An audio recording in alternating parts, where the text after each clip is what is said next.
Bismillahirrahmanirrahim. Assalamualaikum warahmatullahi wabarakatuh. And good afternoon. You're with me, Mazlina Ismail. Alhamdulillah. In this program, Shaping Tomorrow. And thank you for tuning in. And this week, in this episode, we will continue speaking to Shafiq Burhanuddin, fellow at IKIM. Assalamualaikum, Shafiq. Waalaikumsalam warahmatullah. How are you? Alhamdulillah, great. No more Alhamdulillah. jet Thank lag. you for No more jet lag. Alhamdulillah. Yes. So thank you for joining us again. As we all heard and watched your sharing in the last episode, your take home notes from the book fair you attended in Frankfurt, Germany, where, I would say we usually heard of Germany's famous Autobahn, fairy tale castles, pristine landscapes, and stability in the heart of Europe. But apart from all that, the culture in Germany has been shaped by major intellectual and popular currents in Europe, both religious and secular. So, historically, Germany, as I read from Wikipedia, actually has been called Das Land der Dichter und Denker, the land of poets and thinkers, because of the major role of its scientists, writers, and philosophers have played in the development of Western thought. Now, as we listen to your observation on the knowledge culture of Germany in the past, this week we would like to continue on your observation. How do you see the culture being practiced in these modern times? Shafiq. Thank you, Maslina. Bismillahirrahmanirrahim. Yes, although in my previous presentation I touched a bit on how it was in the past, but even then it's still very much on the surface and still fragments or just a small portion of what the entire sort of picture is, obviously.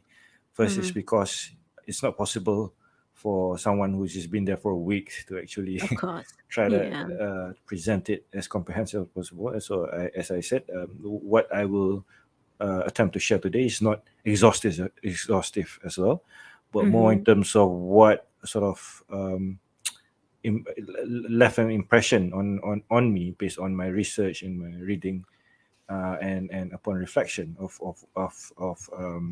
what's happening in Germany. So back to your question on how the culture, or Knowledge in culture. particular the knowledge culture in modern times, I would like to again share start my sharing with a slide. Sure. Um, There. okay, so I think in recent times, in terms of the broader or the wider society, one indication is you can see this the widespread of public bookshelves in the streets of Germany in various places. And this one is not an initiative by the government, but by the local population themselves, by volunteers, and there are donations. And it has, Interesting. and there's no like coordinated efforts. It just come out like pops up like that quite naturally, because perhaps out of their love for learning and reading. And I remember when I was in Frankfurt, I was in one of the major public parks, Yeah. like a botanical garden sort of thing. I noticed even in the botanical garden they had one of these bookshelf, which That's is interesting. wonderful. That's, which is interesting and wonderful indeed, because I mean Yeah. you could imagine someone just want to get a time out, chill out, and Yeah. get some fresh air in the garden, and just can grab a book over there, which is Mm-hmm. wonderful. With a very wonderful concept and Yeah. reflective or indicative to some extent the kind of culture with regards to knowledge that they have. Yeah. But then, of course, books, the book culture that itself does not indicate Yeah. the knowledge culture of a society itself, because knowledge, book reading culture is just a part of knowledge culture. Because Mm-hmm. if we understand knowledge culture as that culture where members of the society would live based on knowledge, and they would make decisions based on knowledge, and their Mm-hmm. sort of that is their sort of driving force, which is what the Muslim civilization was and is to some extent to this present times. Then it evolves much more. And true enough, if you were to look at more specific in terms of the educated class in Germany, Mm-hmm. you can find, for example, there are numerous or a number of learned councils in Germany. In councils is like a shura committee Okay. in our Right. tradition. But Yes. interestingly, in Germany, Mm-hmm. they have these learned councils that would sort of advise the government on the best direction on issues of relevance for the future, the best interest of the people. And two Mm-hmm. particular learned councils I would like to highlight is one is that is this German Science and Humanities Council. So Okay. they would have some best representatives from these fields of learning, as well as from public life and politics, so that they could advise the federal government of Germany accordingly with regards Mm-hmm. to their research and higher education system in Germany. Because Mm-hmm. otherwise, it's just cute. And I think we have to really pay attention to the fact they have science and humanities. Because many Yeah. countries or Muslim countries today, they don't emphasize or pay Mm-hmm. too much emphasis on the science at the Mm-hmm. exclusion of humanities. So, but Yes. but but do take note, and it's very interesting that Germany continue to acknowledge the importance of humanities in a body as important as this. That's number one. Number two is they also have like this council called the German Ethics Council, and basically they would advise or prepare recommendations, ethical recommendations, again for the federal government on perhaps pertinent issues of the day. And I remember Mm-hmm. reading a news report when we were having the lockdown due to the pandemic. Yeah. Germany would consult an ethics council, which I suppose Mm-hmm. this is the one. So it's not just limited to the political Mm-hmm. fraternity or an ad hoc committee created just during the pandemic, but they've always had such councils. So as a result, Actively and effectively playing their role. and for a very long time, not just to create during Mm. when there is a crisis. So as a result, I believe they contributes to much more stimulating and vibrant knowledge culture, and as a result, there's more stability and more informed decisions being made rather than a rash, a very haphazard sort of or Mm. decisions, which is When important you for a say, country. yeah, learned, are they from academic institutions, academicians? Yes, mainly, but also I Mm. believe like in the case of the German Science and Humanities Council, they also have representatives from the public sector, so government, Right. civil servants, public officials, and political leaders as well. Right. Right. Okay. So I feel this is a very important feature, for Mm. any country, and I think Right. the Muslim civilization, they've always had such practice where they have the Yes. most learned of people to be part of a committee or a shura council, to advise the leadership, political leadership, right? Aside from that, they have this thing again. This is showing how much they appreciate the humanities, vis-a-vis in relation to Mm-hmm. sciences. Is they have this thing, this union, this entity, uh, that sort of becomes an umbrella organization that unites all the other German academies of sciences and humanities. So these academies, they operate outside the universities. I They are like see. research institutes on top of what is there in the universities.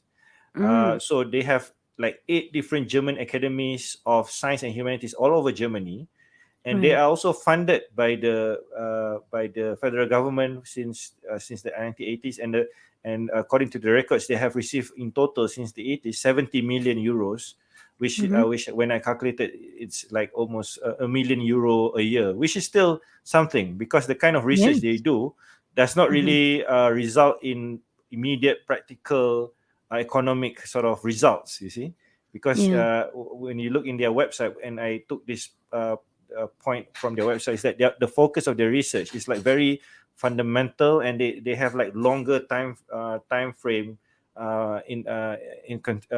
to consider when they establish a particular research. So they Yeah. And what they do. that's a Sorry. great amount of money invested. That shows Yes, the because knowledge culture is, yeah. yeah, because fundamentally, at the most Mm-hmm. basic level, this is what will enable a country to really advance. Because if Right. otherwise, then the understanding of a society, the level of the depth of knowledge of a society will be limited, stagnant. Right. So as a result, it cannot allow much more innovation, creativity, and ingenuity to solve a lot of our problems. Not to create more products necessarily, But if you have Yeah. this kind of research and focus in a country, this kind of research, you will Mm. enable much more positive results in various fields to solve problems in your country, to give more competitive edge for your economy and everything, to produce the best kind of graduates. All it starts from this kind of stuff, and it's very interesting the fact that Germany continues to do such work. And then Yeah. one more thing I would like to share about the another sort of key feature which I'm Mm-hmm. impressed with regards to Germany's knowledge culture is the Yeah. presence of this thing called Max Planck Institutes. Again, they operate outside the university ecosystem, but they complement them, they support them, they work with them. But this one, they Okay. started off like independent society. In like Malaysia, we have Persatuan, Mm-hmm. but they call it the Max Planck because Max Planck Society, or this person Max Planck was one of the greatest theoretical physicists in the history of Germany and in the West Right. actually, but he's from Germany. Right. So Mm. they honor this man and name this institute in honor of After this man his name. after him. Mm. And although he's a theoretical physicist, Yeah. this Max Planck, he also appreciated questions pertaining to the humanities and the arts. So this Max Planck institutes, they have many institutes all over Germany. I think like quite a number, 86 there. The number is 86 institutes throughout Germany, like different buildings Mm. in various parts of Germany. And they focus on very different areas of research. In the 86 institute, they focus on very different areas of research. That's So amazing. it's not just in science. So they study Yeah. history also, history of mankind and whatnot, archaeology, and whatnot, on architecture and design and what stuff and whatnot. And they receive like, and apparently the budget for this from federal government up to One. 2018, Yeah. 1.8 billion euros, not ringgit, Wow. 1.8 billion euros, right? Yes. And this is like the funding largely to get from the federal governments and the state governments Mm. in Germany, as well as there are also The some nations. Yeah. donations. And I was Mm. looking up on the kind of donations they receive. Apparently, Mm-hmm. like one very wealthy person Mm. had a castle in Germany, Mm. and he Yeah. basically endowed that castle to this Max Planck Institute. So Mm. there's a kind of a perpetual endowment and funding out from this castle, Mm. from whatever income they generate. So that's like wakaf model Yes. in our Yes. tradition. So So yeah, that's this how much they are into, continuing their knowledge culture from government to society to individuals. Yes, yes, Mm. yes, and you can see the result now. They are easily one of the great powerhouses in the West. Of course, they have many problems, environmental or social, but as far as the commitment to knowledge culture, it's second to none. And I think Muslim world Mm. is so much behind this. Usually we hear, you are what you eat, you are what you read. Today I would say Mm. you are what you invest into. Exactly. Yeah. We will be what we invest in. We will be Yeah. what our future will be. Be dependent on what kind of stuff we invest in to our present Right. generation. Very profound, Mas. Yes, alhamdulillah. So if I can move on to my next Yes. question, Shafiq, as we all know that in Germany, Christian is being the largest religion. But we Mm. also know, especially today with refugees and all, Germany also consists of other religions. And one of them is Islam. Being there, seeing yourself, what do you think, how did Islam come to the country? And what is your observation on Muslims as minority in Germany today, perhaps? Yep. It's a long story, but Mm. the more sort of, but it's quite established that there is a sort of the major moment when Muslim presence begin to emerge in Germany. Before it was known as Germany, it was known as the Pru- uh, Prussian Kingdom, Okay. and the Muslim presence there occurred because of their diplomatic relations with the Ottoman Empire, Mm-hmm. Daulah Uthmaniyah, and Right. particularly in the 18th century. Although before that there has been contacts, but during the 18th century it reached a new sort of stage, because Mm-hmm. it was a cordial relationship. It was not confrontational. It was they saw common interests, I suppose, these two empires, Yeah. and there were so Muslims begin to live in Germany now presently Germany, then Persian Kingdom, during Yeah. this period, and then but also in the 20th century, I think the 60s or 70s, Mm-hmm. and there is a I think there's some information about this, if you look up on the German media platform DW.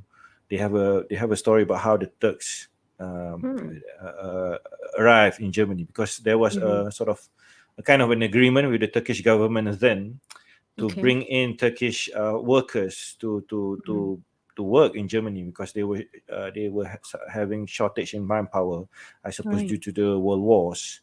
Mm. So since the 70s, there have been waves of workers from Germany living From there, Turkey. come again from Turkey, sorry, Yeah. Mm-hmm.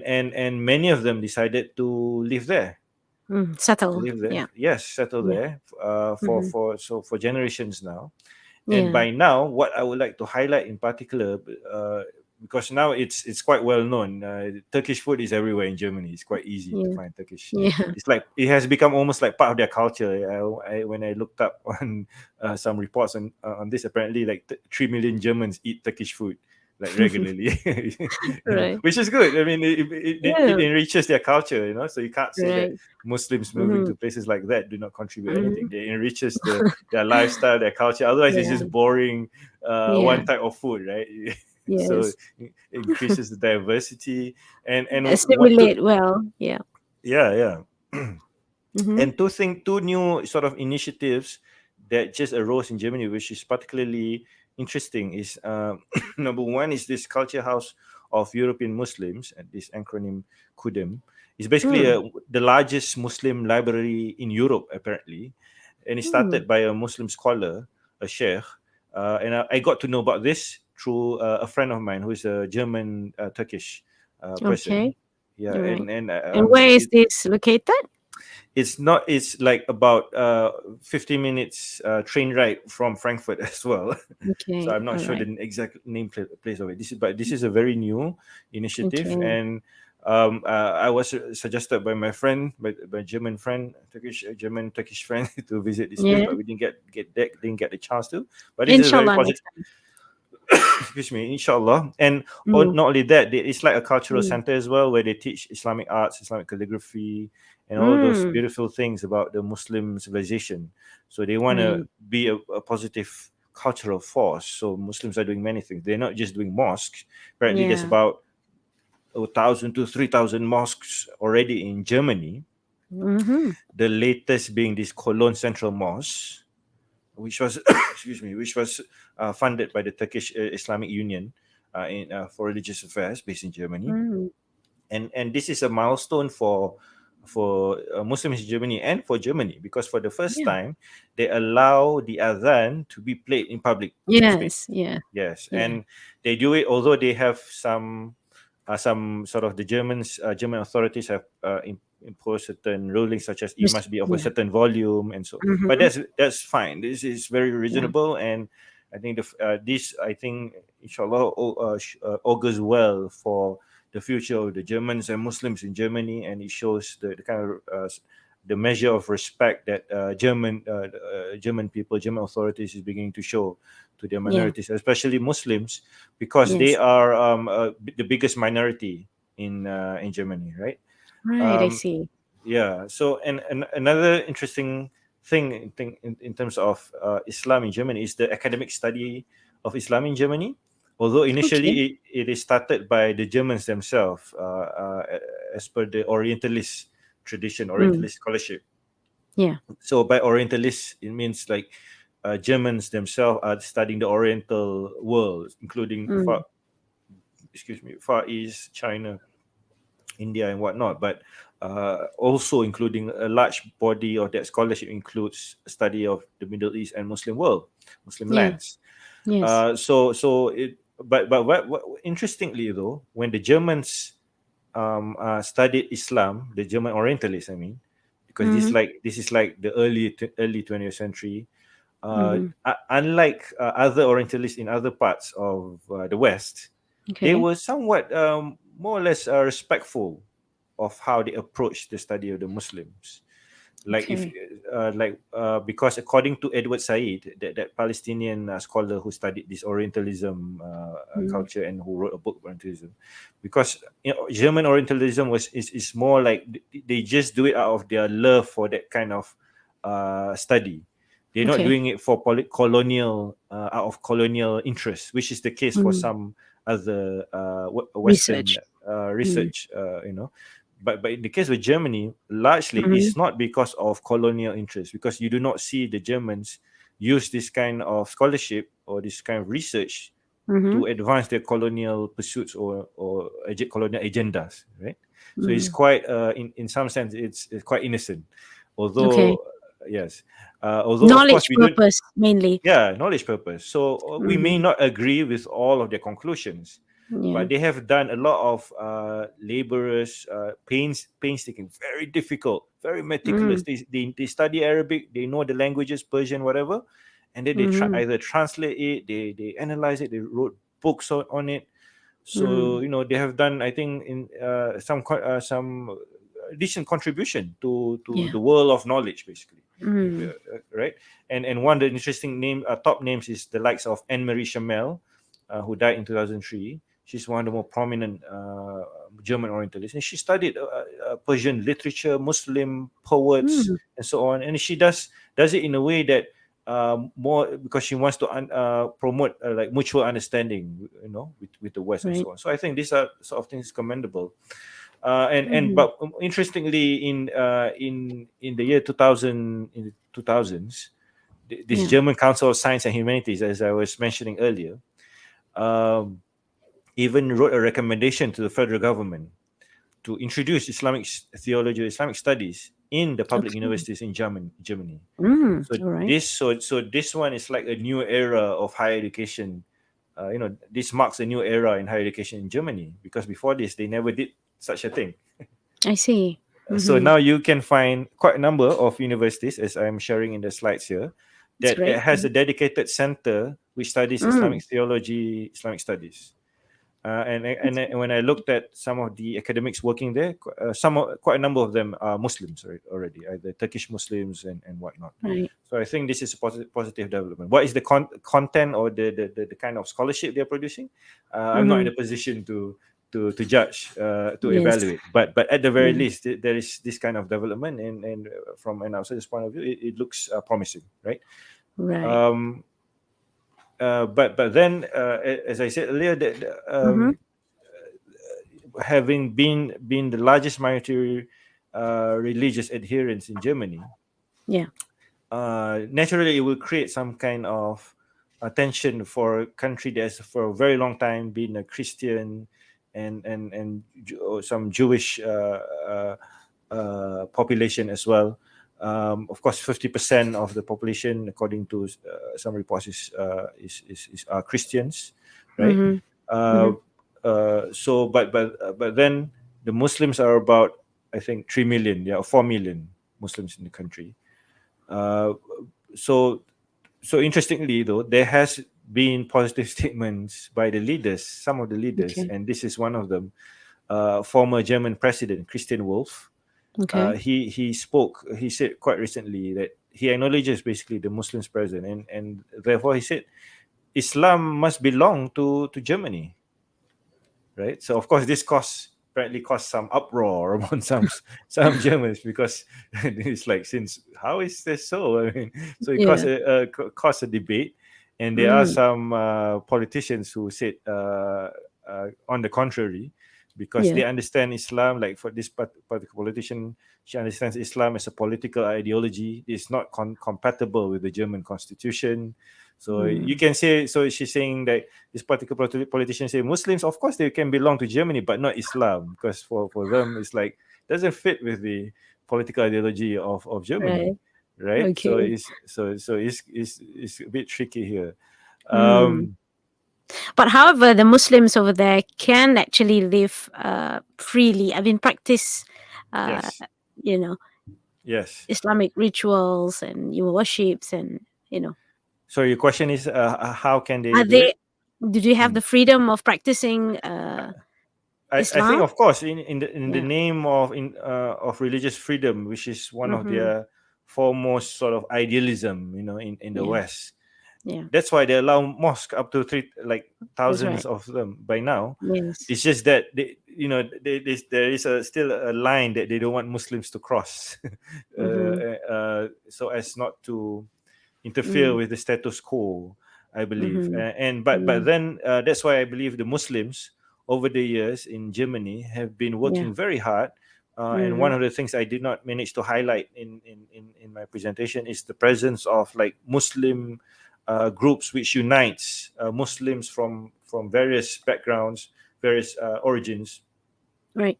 So what they've been doing is they want to counter the extremist Muslim propaganda. They want to counter Mm. any false perception of the Muslims, and they want to make sure Muslims are properly integrated into German Mm. society, because this is one of the biggest concerns of the German I see. people, the German authorities, that Muslim minorities do not integrate properly with the German society, and they are creating like parallel state, living in their own world, and do not really, so the Yeah. Germans, they don't want that. So I think, but to the credit of the Muslims there, because Muslims have, Mm. have always been very dynamic and able to Yeah. adapt and adopt themselves wherever accordingly without compromising their Yeah. principles. They've been doing a very good Mm-hmm. job. And I think the fact that Alhamdulillah. they have established this Cologne Central Mosque, and Yeah. and for the first time having the adhan in public, that is a major achievement for the Muslims. So alhamdulillah, congratulations, shout out to Muslims in Alhamdulillah. Germany. Yeah. Yeah, Alhamdulillah. Okay, we have, come to the last few minutes of the program today, Shafiq. I may have to ask you my last question on your hopes, after traveling to Germany, with regards to our collective advancement, whatever that we can learn, whatever we can actually practice, anything that you suggest or any other some take home points before we conclude, inshallah. thank you. I think number one, in terms of that knowledge culture Mm. and the kind of institutions, the learned councils, the whole knowledge ecosystem and knowledge landscape that we can see in Germany. This is Mm-hmm. definitely something Muslims have to learn from and be sort of draw lessons from, Yeah. from countries like Germany, because although over the years, with more wealth in Muslim nations, we have done that to some measure, but I think there's still a lot of room for improvement, right? And I think it doesn't hurt if when Muslim political leaders or Muslim decision makers, and they could do like study trips, Yeah. uh, as part of as part of a working trip to a place in Europe, go to these Mm-hmm. institutions and observe and learn, take notes of what they're doing. Things like this Yeah. Max Planck Institute, the councils of science and humanities, and all this, and take notes, Mm-hmm. and we don't have to copy that or imitate that. What we can uh, take note and create better models here for the Yeah. advancement of our people, right? Yes. So I Mm-hmm. think that is the and that itself is a sort of I believe it's living up to that that that sort of enjoyment in Quran about ta'aruf, right? Li ta'aruf, we get to know one another. So because Allah have created this diversity, and I think we should learn from that, this diverse experiences, this positive Yes. experience. Of course. Secondly, Mm. I think I hope this would at least triggers more positive thoughts about the humanities, because the humanities means a great deal for the Muslim civilization, for the Muslim world, for the future of the Yeah. Muslim world, Yes. because it is there that is where we study, of course, our deen. Although we don't use the term humanities, but the fardu ain at the Yeah. higher level, which we must continuously cultivate. When we study adab, we study the Mm. languages, we study our history, we Yeah. study the spiritual tradition, the poetry. This is all the humanities. Imagine if our children don't know this, it will be like culturally impoverished. We'll be a very Yes. poor nation. We may have all the technological and material advancement, but we don't have all this sort of wealth in our disposal, this cultural, That's right. intellectual, spiritual wealth. Yes. Thirdly, uh, I've stated this in the first episode, but again, this is worthy of consideration, I believe, from the ministries, and in particular Ministry of Culture, Tourism, Mm-hmm. Ministry of Foreign Affairs, Ministry of Education. We should consider some strategic initiatives with regards to this cultural diplomacy. I hope when the new government comes in, this notion of cultural diplomacy will not be forgotten, because this cultural diplomacy has been sort of have gaining currency in Yeah. our Ministry of Foreign Affairs in particular. So this is very commendable. Mm-hmm. So because we have a lot to offer to the world, we have a lot to learn, and we have a lot to cooperate with others, like in Germany. So I think the Yes. best sort of idea to build on that is this idea of cultural diplomacy, which is very important idea, I think, in international affairs, for Malaysia, to Muslim world, and the world at large.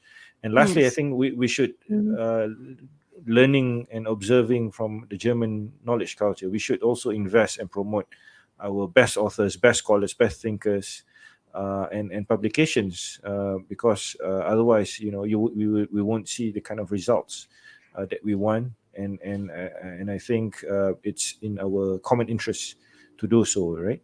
Because we have, Yes. Alhamdulillah, in Malaysia, we are blessed with a lot of good authors, learned people, thinkers, ulama, writers, Yeah. visionaries, right? So we should support these people. Like in the West, they are ahead of us in the sense that they have very organized, systematic unions of academies and councils, and well funded, and they have poured billions into it, right? So, Yes. although we Yes. may not have the kind of money, but at least if we start to recognize the kind of steps we need to make to give a proper role to our learned in in the country, in our society, I think that is at least a step in the right direction. Even if we don't pour in billions, at least millions good enough. If we don't have billions, millions is good enough. Yeah. If you don't have millions, do what we can to support, give them the platform, like talk Yes. about them, highlight their Mm-hmm. works. I think these are just some of my thoughts for now. Thank you, Masina. Alhamdulillah. Very good sharing. Amazing points. Your take home notes that, something that we all should ponder and think about how we can first improve ourselves and then move on to a higher or bigger, larger scale. For a change, yeah, for a betterment, inshallah. And we hope probably you will venture more investment, I would say, IKIM's investment into different locations to learn more from other places as well, inshallah. Inshallah, and maybe Mas and many other colleagues from IKIM could come along, and as well as for study trips, and inshallah to Ameen, collectively inshallah. We look improve our forward. nation. Yeah, That's right. That's right. That's all for this week with Shafiq Burhanuddin in Shaping Tomorrow, inshallah. Lessons from Germany. And we look forward to more sharing with Shafiq next week, inshallah, in Shaping Tomorrow. So thank you again. inshallah. Assalamualaikum, Shafiq. Waalaikumsalam warahmatullah.